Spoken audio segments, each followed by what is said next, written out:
చంద్రబాబు మరో సంచలనం చేయబోతున్నారా? ఓ సామాజిక వర్గానికి చెందిన కీలక నేతకు కీలక పదవి ఇవ్వబోతున్నారా అంటే టీడీపీ వర్గాల నుంచి అవుననే తెలుస్తోంది.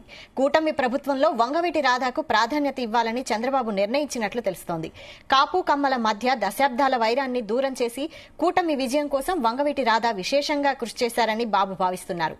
ఇదే కోస్తా జిల్లాలో ఘన విజయానికి ఓ కారణమని పార్టీ హైకమాండ్ భావిస్తోంది.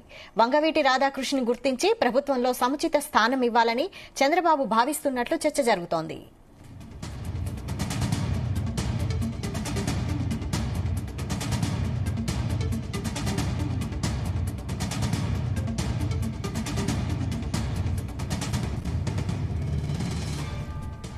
చంద్రబాబు మంత్రివర్గంలో ప్రస్తుతం 24 మంది మంత్రులు ఉండగా ఓ మంత్రి పదవి ఖాళీగా ఉంది.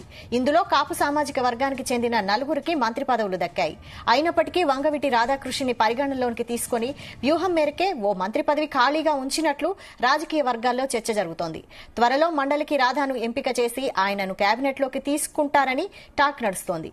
ఇదే అంశంపై మరిన్ని అప్డేట్స్ మా ప్రతినిధి నాగేశ్వరరావు అందిస్తారు. నాగేశ్వరరావు, వైశాలి ఆంధ్రప్రదేశ్ రాష్ట్రంలో ముఖ్యమంత్రి చంద్రబాబు నాయుడు ముఖ్యమంత్రిగా బాధ్యతలు చేపట్టినప్పటి నుంచి కూడా సంచలనాత్మక నిర్ణయాలు తీసుకుంటా ఉన్నారు. ఆంధ్రప్రదేశ్ లో రాష్ట్ర అభివృద్ధి కోసం కానీ, పార్టీ డెవలప్మెంట్ యాక్టివిటీస్ కానీ, అలాగే ఆ పార్టీ ఎన్డీఏ కూటమిలో ఉన్న అభ్యర్థులు కానీ, తోటి పవన్ కళ్యాణ్ కానీ మొదటి నుంచి కూడా విలువలతో కూడిన రాజకీయం చేస్తా ఉన్నారు. చంద్రబాబు నాయుడు రాజకీయ జీవితం మొత్తం మీద కూడా మార్పు వచ్చింది అన్న కోణంలో ప్రజలకు సంకేతం ఇస్తున్నారు. అలాగే మిత్రపక్షాల పార్టీ వాళ్ళకి సంకేతం ఇస్తున్నారు. అయితే నేడు ఒక సంచలనాత్మకంగా నిర్ణయం తీసుకోబోతున్నట్లు మనకు కొంత సమాచారం అందుతుంది.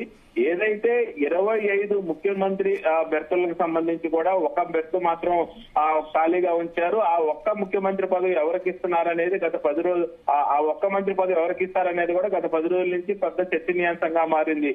దీని గురించి బీజేపీ వాళ్ళకి ఇస్తారనే ఒక పక్క, జనసేన వాళ్ళకి ఇస్తారనే ఒక పక్క ఆ చర్చలు జరుగుతున్న నేపథ్యంలో మరొక సంచలనాత్మకమైన నిర్ణయం తీసుకోబోతున్నట్లు మనకు సమాచారం అందుతుంది. ఎవరైతే వంగవీటి రాధా ఉన్నారో వంగవీటి రాధాకి ఆ ముఖ్యమంత్రి బెర్త్ ఇవ్వాలన్న ఆలోచనలో మంత్రాలు జరుపుతున్నట్లు కూడా మనకి తెలుస్తా ఉంది. అయితే ప్రధానంగా చూసుకుంటే ఆ వంగవీటి రాధా గత వైసీపీ ప్రభుత్వంలో ఉన్నప్పుడు వైసీపీతో పాటు ఉన్నాడు.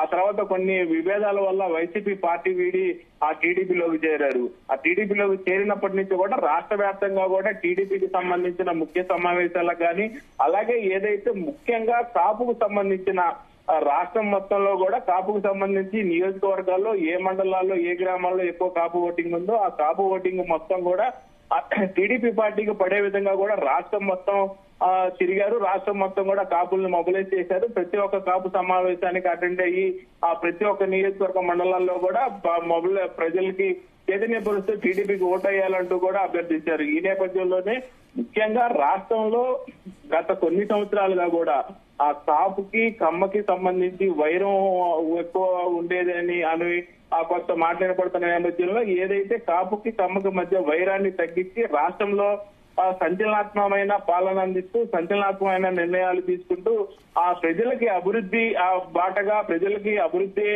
ధ్యేయంగా అడుగులు ముందుకేస్తున్న ముఖ్యమంత్రి ఒకసారి వంగవీటి రాధా రావడంతో ముఖ్యంగా కాపు కులస్తుల్లో ఒక ధైర్యం వచ్చింది. కాపు కులస్తులకి ఒక ఆనందం వచ్చింది. మరో పక్క అదే కాపు కులానికి చెందిన ఆ ఎన్డీఏ నేత, జనసేన అధినేత పవన్ కళ్యాణ్ కూడా okay Nageswara Rao, okay right, thank you.